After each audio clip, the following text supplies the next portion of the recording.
Welcome into the DNVR Avalanche Podcast presented by DraftKings Sportsbook. Use code DNVR when you sign up for a new account to get amazing odds boosts every single day. Rudo, AJ, Jesse, coming to you live after whatever that was.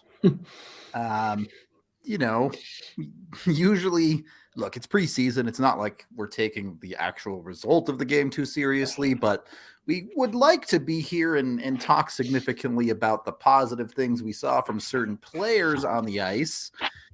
And there wasn't a ton of that to talk about in this game. So, yeah. You good? The thing was stuck on my ear.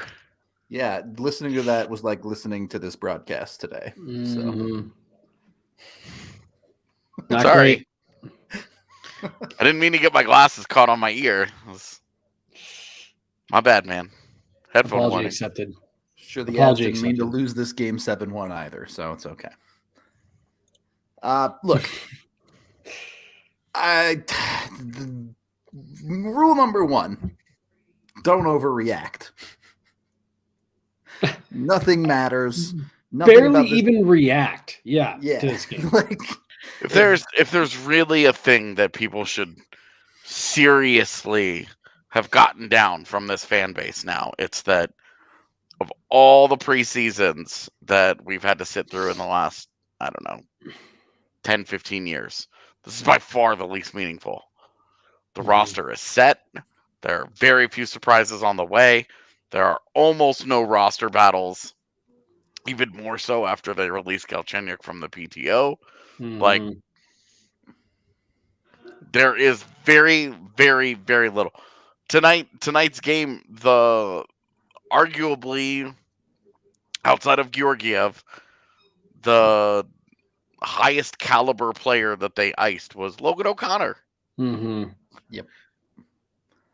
Which is a fourth liner in the NHL. Yeah. So full-time, bona fide fourth liner, spot duty, bottom six. You know what I mean? Like half of these guys also played last night. Yep. Right. So context.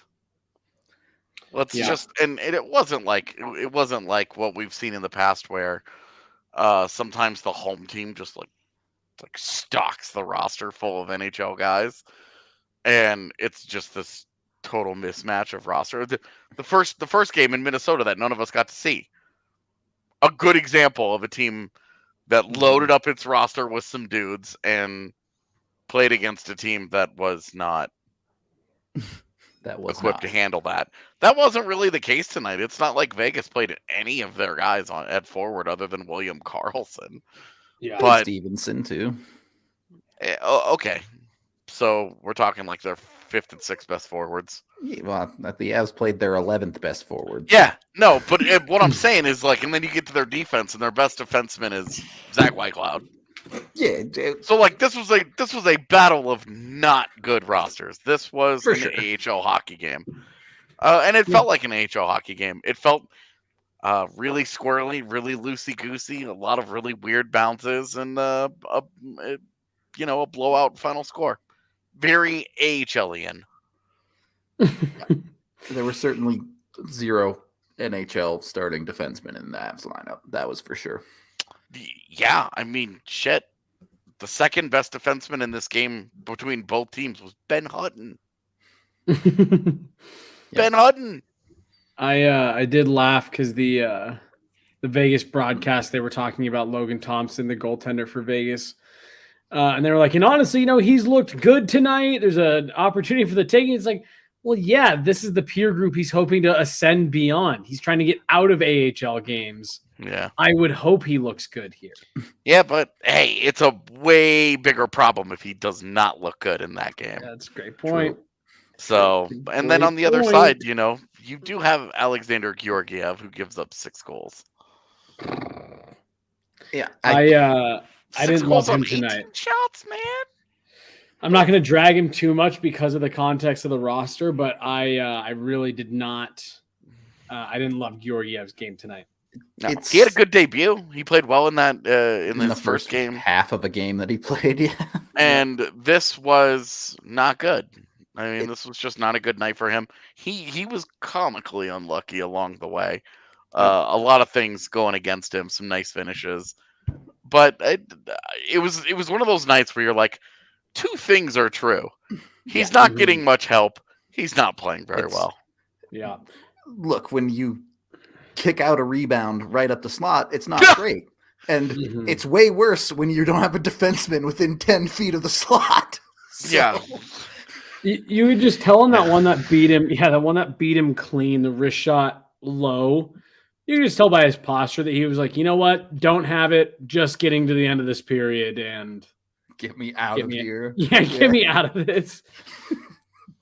What does he call her in Happy Gilmore? The Mista lady? He was like that. Mista. Yeah. Get me out of here. It's the thing is with Georgiev, like, yes, you want him to stop some of those pucks. Like, sure. But also, as we've said with every goaltender since the existence of this show, even when it gets to the regular season, it's going to take this dude 20 games to get used to the Avs systems. Avs defensive system's a little bit different. It takes a little bit of adjusting to. Yep. And he didn't get to see that system at all tonight because it was a bunch of dudes just not playing a defensive system. You know what he got was a lot of high danger chances. Yeah.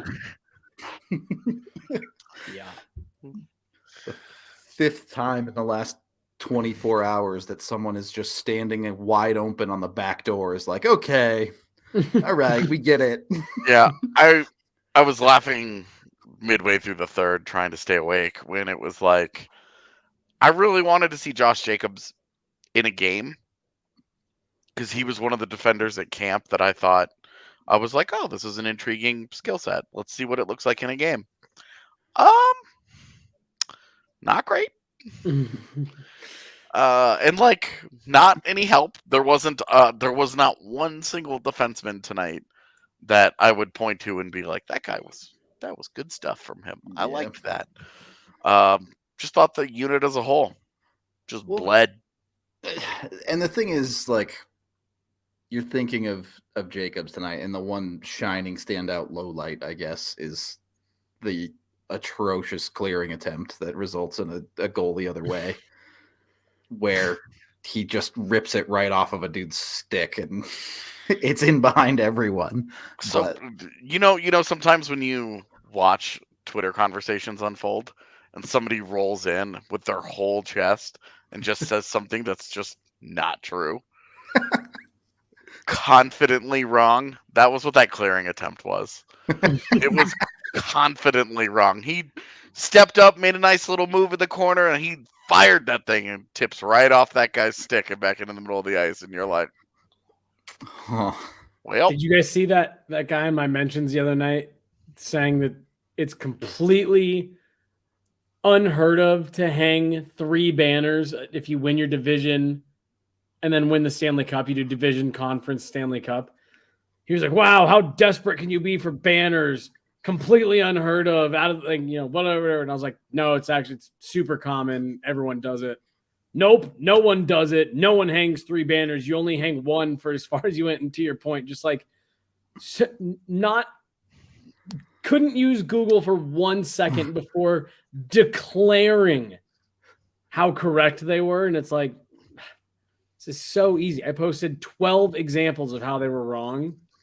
It's like, I feel like that's just a salty Nashville fan who like is tired of the reputation that Nashville's got. I mean, that's like the other day, Justin Cox. You guys know Justin. Yeah. He does the really great design work on Twitter, and he did a proposal for redesigning their banners. Yeah. And one of the comments in response was a Blackhawks fan who was like, calm down, you only have 1. And people were like, Oh my God. You know that was their third Stanley Cup, right? Like, it was just so good because he was a Blackhawks fan. Yeah. And I enjoyed scrolling through his Twitter for a minute just to Like you live said, in the bad. It's the overwhelming confidence. Yeah. In the incorrect, like it's not even that it's like, oh, what a bad take. It's like, no, that's factually incorrect what you're saying. Do we know, is the new banner going to be in the same style as the old ones? I would assume so. Yeah. I will say, if I'm a diehard Nuggets fan, I'm starting to get a little comfortable. It's getting crowded with Avs banners. Those banners are starting to encroach on the midway point. Yeah. Like, it's no longer just round the bend down there. It's like they're starting to move. They keep hanging a few more of these things, and the Nuggets don't catch up. They're going to have to cede some space. Yeah, they're going to have to put Nuggets and Mammoth on one side. And the other 3/4 will be for the Avs. I mean, between the retired numbers, I think it's already half Avs because the shoot twice end, and then one of the sides is all Avs banner. There might actually be as many Mammoth banners as Nuggets banners now after their most recent championship. I think there's... Sorry, Nuggets fans. I think there's more meaningful banners on the Mammoth side than there are the Nuggets. Well, I mean, obviously, when you have multiple championships, yeah. like it's not like Western Conference Final participant banner is hanging. They haven't at least been embarrassing about it. True. Yeah, I don't know, but they have the 0-1 banner down right now, and so I don't know if they're gonna. I don't know. I'd be totally fine if they maybe the Avs are getting really, really confident, and they're gonna do what Kansas does, where Kansas doesn't have a banner for their conference championships in basketball, or they don't hang a new one. They have one, and they just add a year to it. The number, yeah. Oh yeah. Maybe that's what the Avs will do with their Stanley Cups. They're gonna start to feel real big. Just one banner. Okay. Anyway, you can tell what this game was like that we're sitting here talking about banners. Yeah, expect a couple more tangents on this show, to say the least. Yeah, I mean, really, there isn't one single player that I would say, hey, this guy was really, really good tonight. I liked Martin Kaut's overall body of work. Yep. This is the best that I have ever seen him in terms of playing at a Colorado Avalanche pace. It continues to be, he's moving well. He's getting up and down the ice. I liked him on the forecheck. I liked him. I liked him working hard. Well, wasn't super effective, but again, played last night, traveled today, and just was not at the same level that he was last night, which was really good. It was a really good night for him. Tonight was a little bit lower of a night, but I don't think by any means bad. in a sea of dudes where you're looking for anything in this hockey game, I mean, by the halfway point, you would take any tiny little positive you could find. Yeah. Kaut was one that at least consistently gave you something in this game. I was trying to watch him because the Kaut's problem, in my opinion, is one of his biggest problems has always been the consistency. It's not a question of if he has the ability to play at an NHL level. We've seen it in spurts, a shift, a game, a couple games, whatever. And so that's what you're watching for. I liked his first preseason game. It was okay. I thought his last one was really good. So, okay, how do you follow that up? And I like that to your point, AJ, despite all the stuff in the last 24 hours, I thought he was consistent from shift to shift. I didn't see mini shifts for him where it was like, ooh, he really took that one off, cut some corners on that, because that's where he gets in trouble at the NHL level. And it's not exclusive to him. AHL players, that's where AHL level players get in trouble when they go to the NHL. It is the shift off. It's the game off. It's the not recovering the right way. And as we saw the other night with JT Compher, you just get so exposed with that at the NHL level. So I'm with you. I like that he was able to keep a somewhat consistent level throughout this game, because that's his thing. That's if he can do that, he's going to start to earn the trust, be a little bit more reliable. Because that's where and I thought like Maltsev tonight, that's Yeah. It's the same thing for him going back to last season. It's just shift off, lazy, reaching, not paying attention, losing your guy down the middle. Doesn't matter how much good you do if you're constantly making those kinds of mistakes. The Kaut thing, I think, is interesting because of a conversation that we've had before with other guys. But you look at it last game. Oh, you put him with Alex Newhook, and he looks really good. It's crazy what happens when you put guys with talent. All of a sudden, things start to click into place. They play off each other a lot better. And you saw that at the end of this game, the Avs started switching up their lines. They tried to put Kaut up on the top line with Logan O'Connor and some other things. But it's interesting to find that balance because obviously in the NHL, whatever Kaut's role is going to be isn't going to be like a huge opportunity on the second line, most likely. So he does have to find a way to be effective by himself, sort of. I would say that this is an important point, too, because when you saw Logan O'Connor tonight alone as arguably their most established NHL forward, I don't even know if arguably. I think he just is at this point. Yeah. How did Logan O'Connor look? I mean, and that's kind like of Logan O'Connor. He kind of scoots around the ice, but you see his limitations, and we don't have those kinds of expectations, right? Like we don't have the expectations for him to go out there like he's in the middle of the power play and like he's on their top line, and you're just like, aight, like cool. But it is an interesting point that we say you put some of these guys with some talent. And see how different they look. How does a guy look as a role player next to other role players, and how does he look next to an offensive, a play driver, especially the way that Newhook was last night, and the fact that they kind of fed into each other the way that they did. It's more reinforcement of, hey, when Martin Kaut plays up a little bit, he's okay. You can't have a player that can only play in your top six. And that's not the argument with Kaut, though. The one of the appeals of Kaut is that he could be a right wing on a third line next to a JP Compher and a Ben Meyers. I know, but like what we're saying here is, you have to put him with guys like Newhook, guys who can drive plays.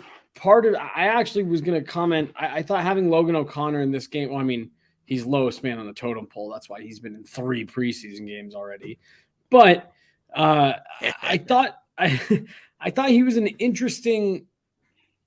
He was an interesting guy to watch tonight because I agree with you. To your point, when he's the best player on the ice, you're like, he's really not that. But he skates really hard. He gets after the forecheck. He like tonight. He does everything that he does well in an Avs game. Well, it's just that it is less effective when he's also having to like be the guy playing 17 minutes. Right. And my thing with Kaut is, we're saying like, see, it's amazing when he plays with some talent. You want to see him getting after it on every shift and that, skating hard, causing problems along the wall. To your point, I think AJ, it was you that said it, like create some stuff by yourself. Like you don't need Alex Newhook to look good.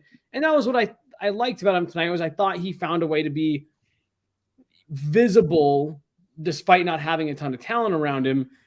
And that's just what you need to see more out of him. You can't rely on, he's got to have more talent around him. He's got to get there on his own. He's got to earn that on his own. Sure, but the appeal of a guy like that is if you put Logan O'Connor up in your lineup, he's still Logan O'Connor.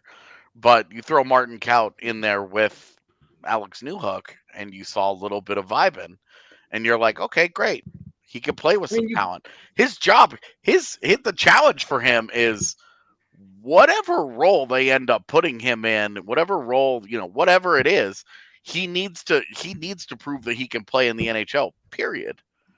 Right. But and the same argument you made for O'Connor from last year, he had that 2-week stretch where with all those injuries, he moved up the lineup, had a great couple of weeks. And then as the roster got healthy, he settled back in. Yeah. So, and again, the greatest 2 weeks of basically his entire NHL career. Right. But what I'm saying is, and like, let's also be realistic here. His NHL career isn't that much more significant than Martin Kaut's to this point in terms of games played. Yeah, I know, but that's what I'm saying. So he's got one additional season on Martin Kaut. But again, the point just kind of stands of like, yeah, you moved him up, you put him next to some very skilled players. He had the greatest 2 weeks of his career, but he's effective in the lineup on there has his to be own. some sustainability there or proof in the pudding for Kaut. And there are two things I want to talk about here. But first, we're brought to you by DraftKings Sportsbook. You use code DNVR when you sign up for a new account over there. Highly recommend you never bet on preseason hockey. Don't do that unless you want to throw your money away. But you can bet on the NFL. If you go over there right now with that DNVR code, all you have to do is bet $5 on any NFL team to win their next game, and you get $200 in free bets if you hit. So get over there, give it a try today with DraftKings. You can also get into their stepped-up same-game parlays. Every leg you add to an NFL parlay boosts your winnings by 100%. So you could get into some ridiculousness if you hit on some of those parlays. Got to check it out now. Go over to DraftKings Sportsbook. You can download the DraftKings Sportsbook app now. Be sure to use that DNVR code to get the $200 in free bets promotion if your team wins, of course. You must be 21 or older, Colorado only. Other terms, restrictions, and conditions apply. See DraftKings.com/sportsbook for detail. They're an official sports betting partner of the NFL. And, of course, if you have a gambling problem, call 1-800-522-4700. We're also brought to you by Breckenridge Brewery, the official beer of DNVR. This game certainly made me want to drink. So go grab yourself a Breck Brew, either from your local liquor store. You can use the Breck Beer Locator online, or come on down to the DNVR bar where we have plenty of Breck Brew to drink. This Friday, we're doing the decorate the bar with stickers. So come help us do that. You can come slap a sticker on the front side of the bar and help make it our own kind of place. So, Martin Kaut conversation here. Very quickly, my question would be, what did Logan O'Connor do in this game that Martin Kaut didn't? And I would say not a whole lot. I get it. Look, it's one preseason game. You're not deciding who gets into the roster on one preseason game. But if you widen that scope a little bit more, you've seen Ben Myers continue to have these lapses, the types of things that Martin Kaut has been kind of punished for in his lack of opportunity. Is it starting to become a conversation? Are we starting to seriously think about Martin Kaut potentially having an opening night job, at least with some of these injuries? Oh, I think so. I think the answer should be yeah, man. I think I don't know if he actually plays, because again, there's the wild card of they could always just slide Curtis McDermott into that Sure. that 12th forward spot and say YOLO, because if Hellman and Chushkin are both ready to go, it's one spot that we're talking about here. Yeah. And that just they might just decide, hey, we're just comfortable with Curtis McDermott, and it is what it is.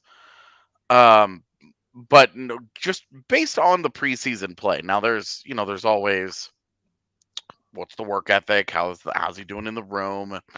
There's all the cultural and the behind the scenes stuff that we are not privy to that go into stuff like this.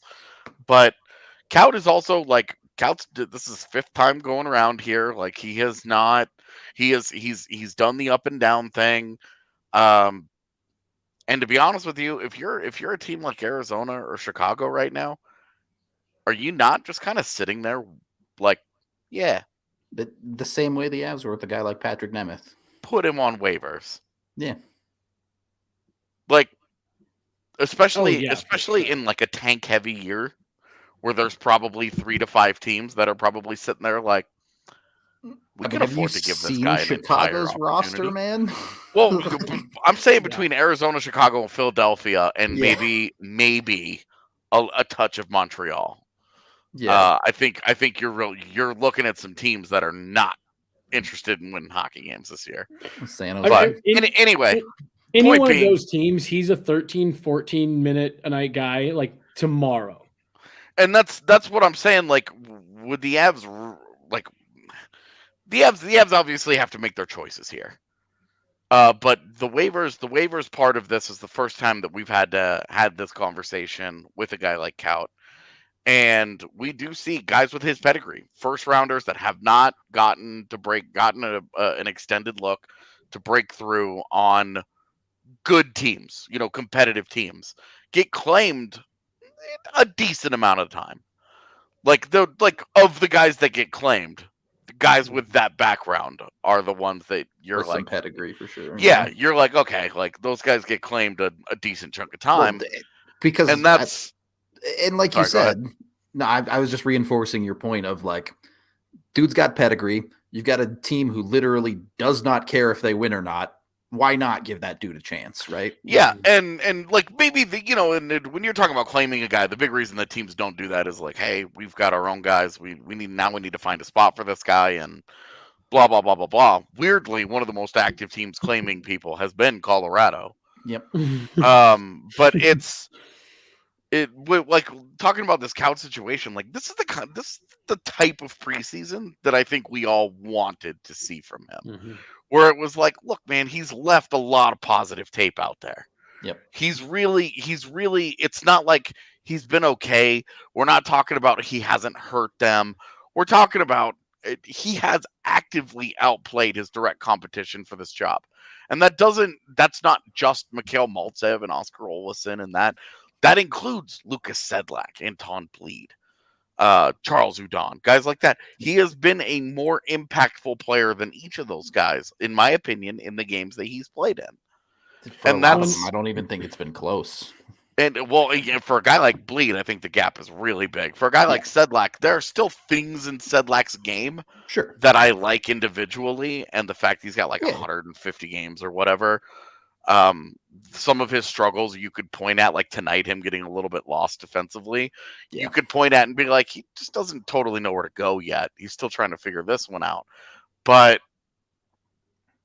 And it was interesting to watch Kaut like yell at him. Be like, go. Yeah, like trying to direct traffic and like telling Sedlak where to go. And Sedlak's like, and then they get scored on, and you're like, that was an interesting moment. Yeah. That's going to be a thing that's on tape. That's going to be interesting. Very curious about that. But like with Kaut, like I think he's made a solid case. There are 2 more games to go. We're probably talking about one spot here, and he may not even he might make the roster and not make the lineup. And be the 13th forward with the injuries. Sure. Yeah. Again, I keep going back to, I think the biggest thing for him is that he's had 3 games where I think you would grade him anywhere from good to very good. And that to me has always been his problem. Is he comes out, that first preseason game, wow, he really outplayed the guys he's trying to compete with. The next one, he falls flat on his face, takes a penalty, loses position. And he's not doing that this year. So especially with the departure of Galchenyuk, which I'm sure we'll talk about a little bit at some point before we jump off here. Yeah. Just in terms of them not keeping him around any longer, like, okay, there's one less person you're competing with. Yeah. I'm with you guys. I think the list is dwindling down. And he can't just go fall flat on his face here in the next few days. And if he doesn't do that, I think he's going to put himself in a decent spot. The one name we haven't mentioned is Shane Bowers, who didn't play tonight. Well, who's had himself a decent camp himself.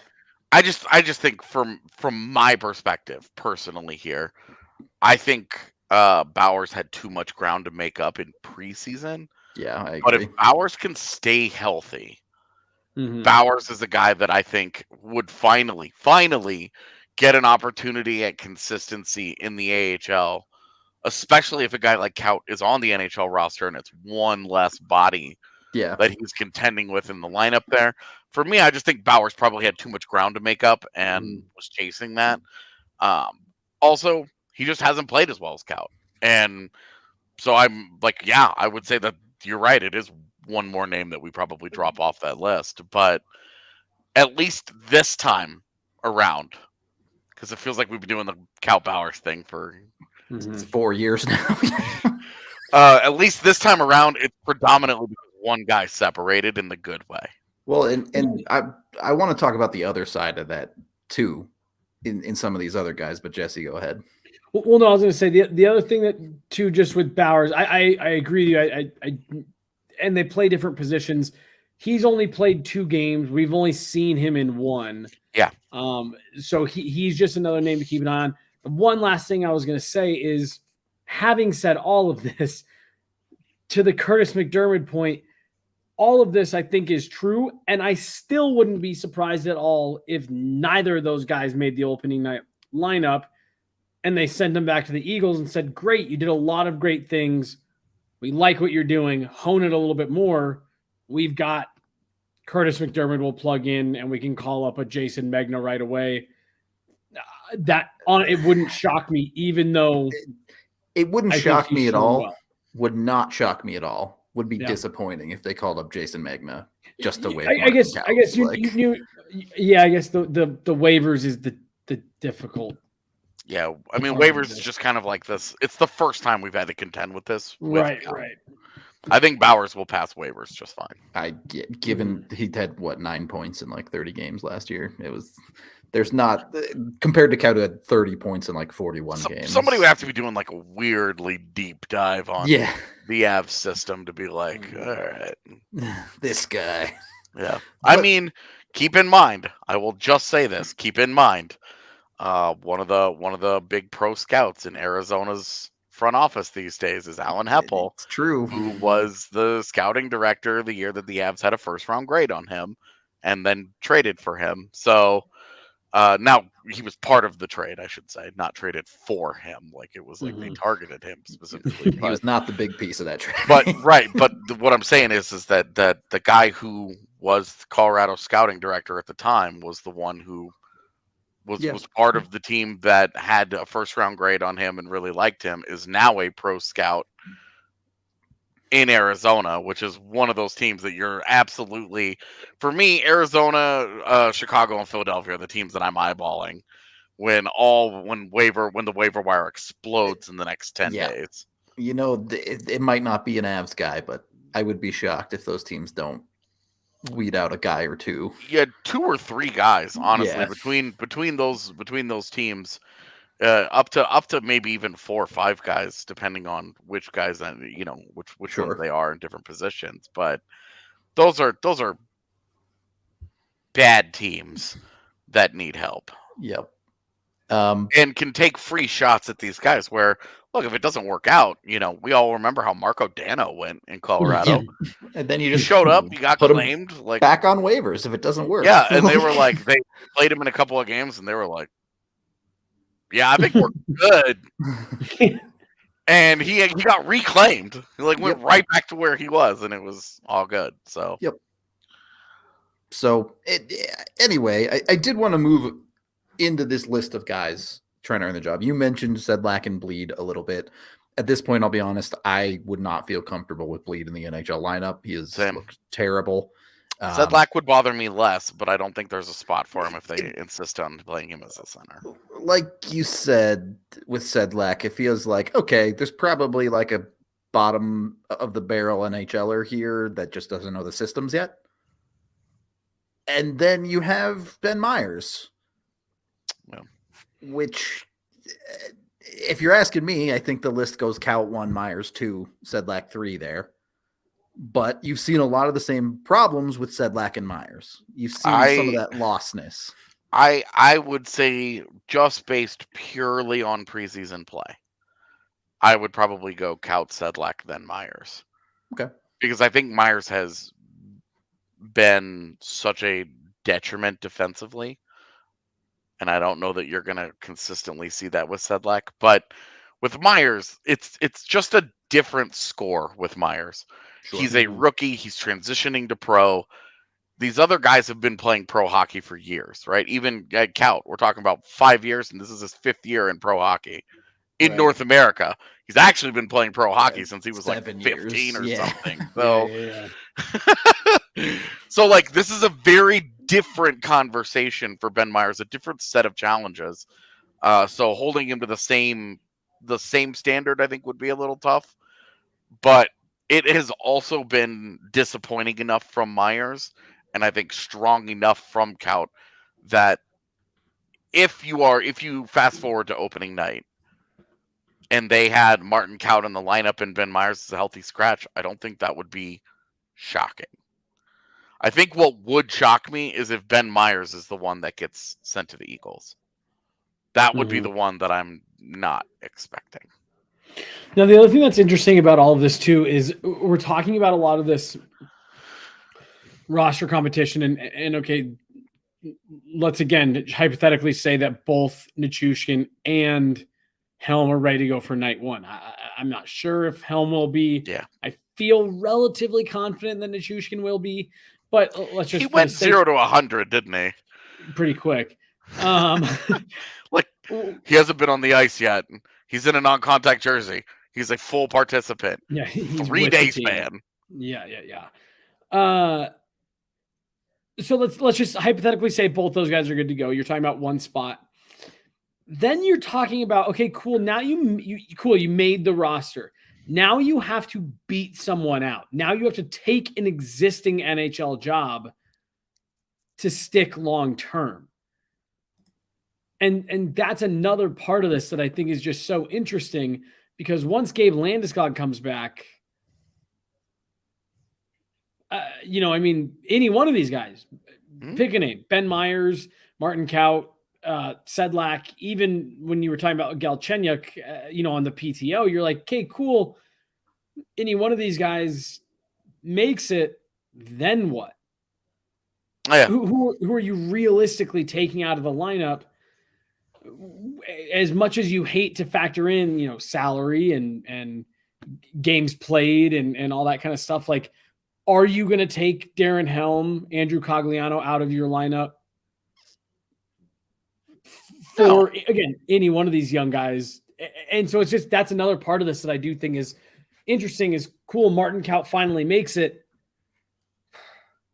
It's on him to stick. I mean, yeah, right. The thing here is that we're talking about, you could probably safely assume that they will get through the end of the month of October of games. And then we'll revisit it with whatever develops with Landeskog's timeline and whatever.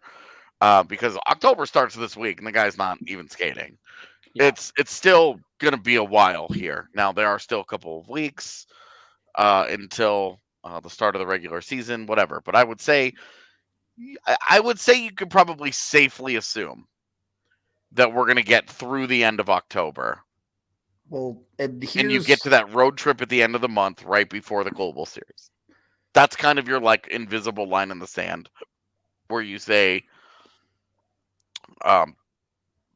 prove that you could stick beyond that. Well, that's their opportunity.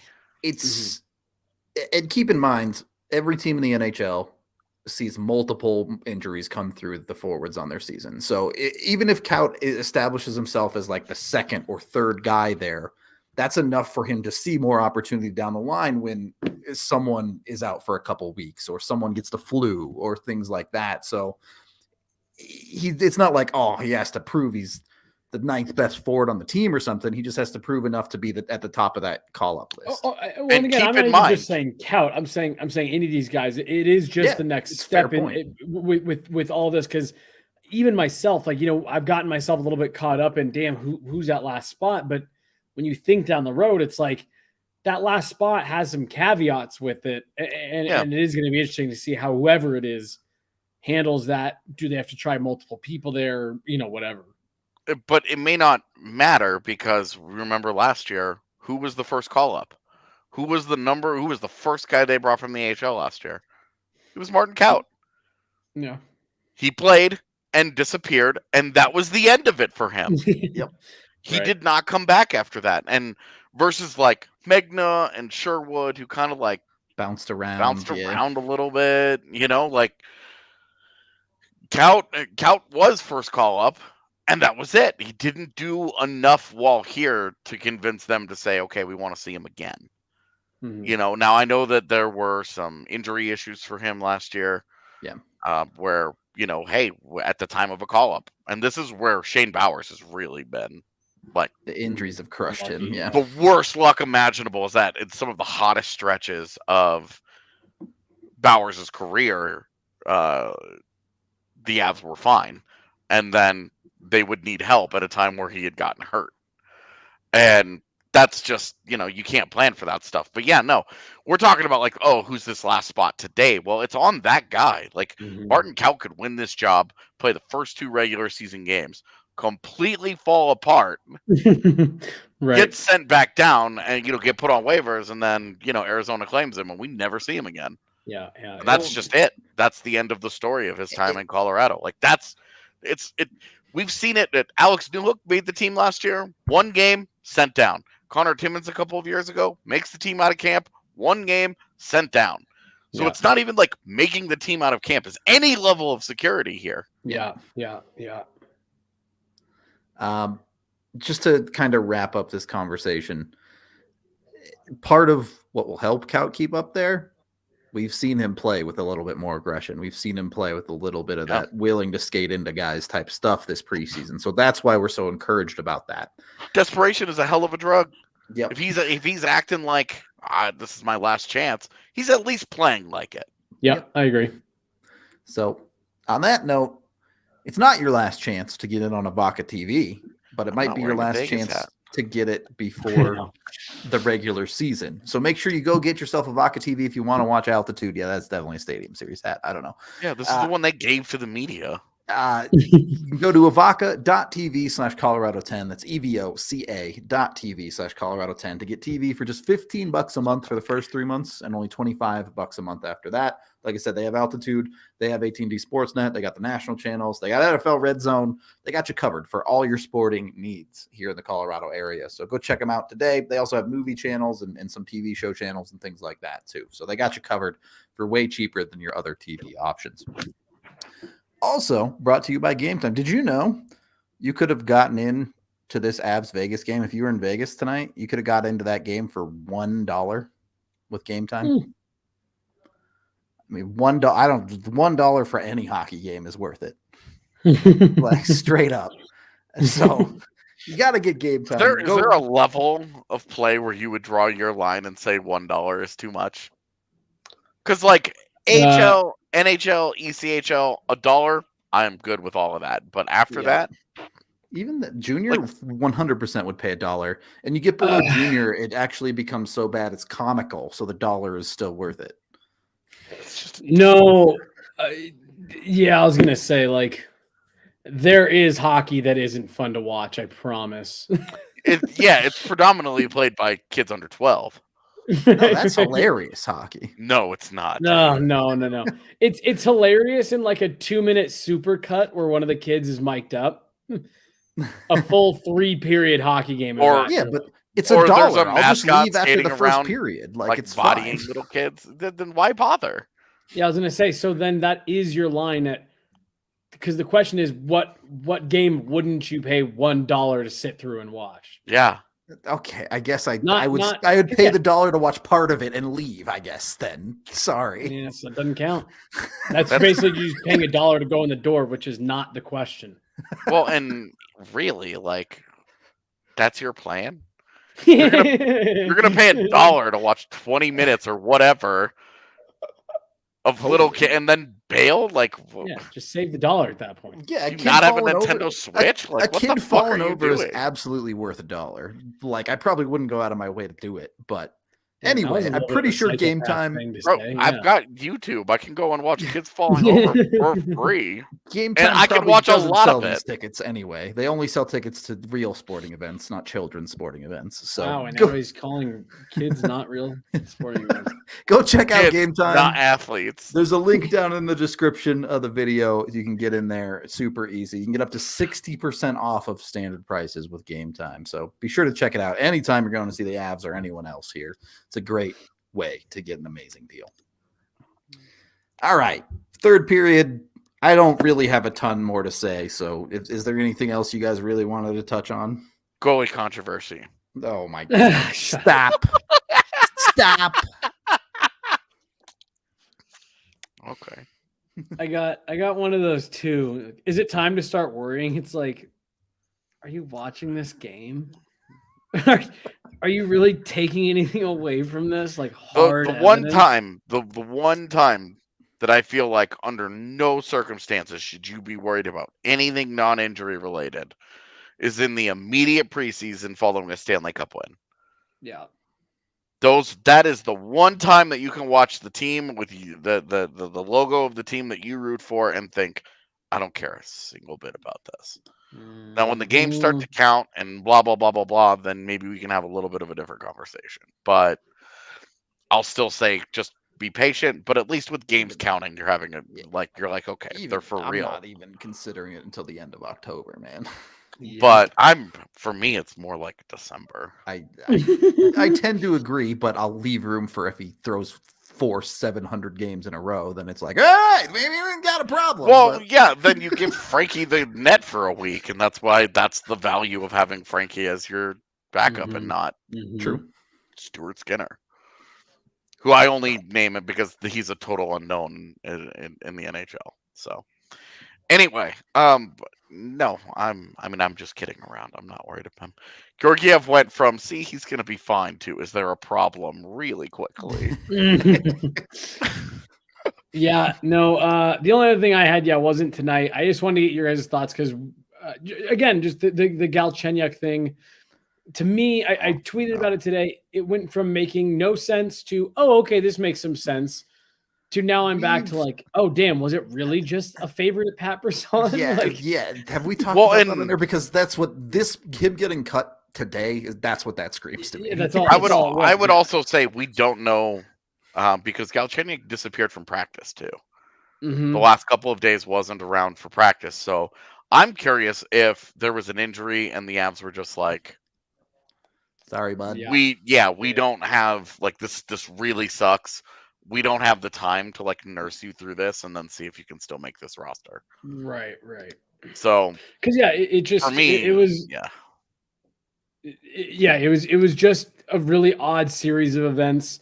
When we heard the injuries, we all kind of looked at each other at camp and we were like, well, now I can see why they're looking at this. See if you can get some skill injected into the top 6 while you have some guys coming back.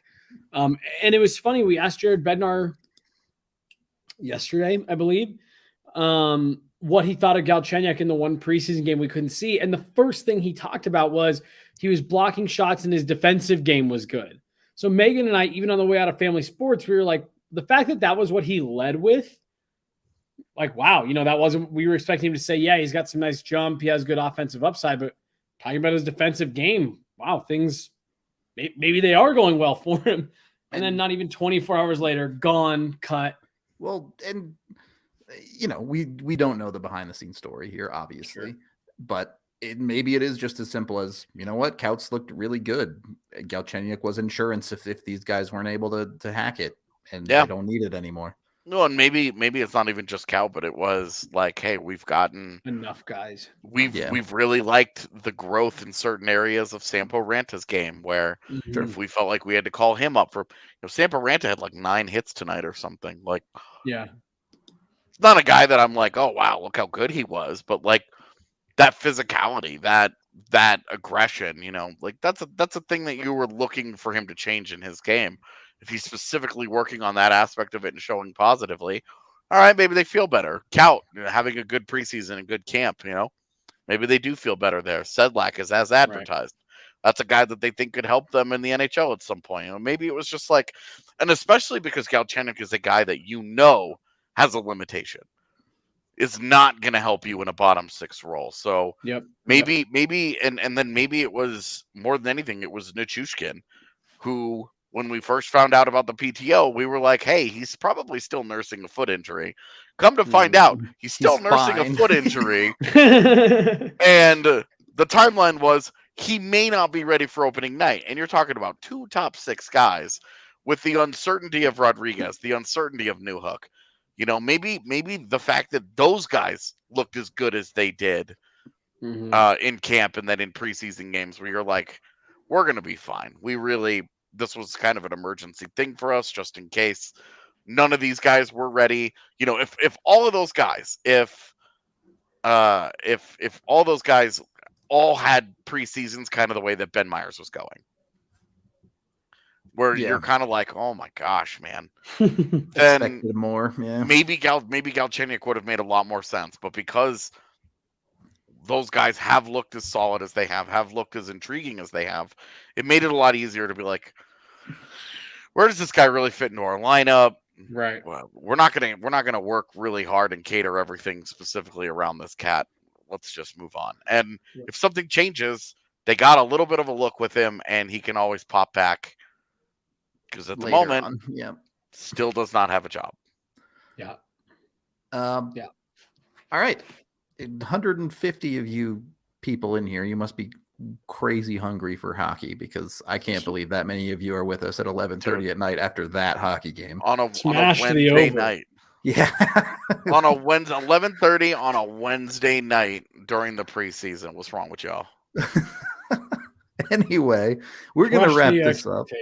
Yeah, we're not expecting that many of you, but we're going to let you all go to bed. We're going to get out of here for the night. We appreciate you all so very much, though. If you're new, if you're not around, be sure to subscribe to the YouTube channel. That helps us out a ton. But other than that, we will be back tomorrow. Should be a cool show tomorrow. We should be talking to somebody. Should be fun.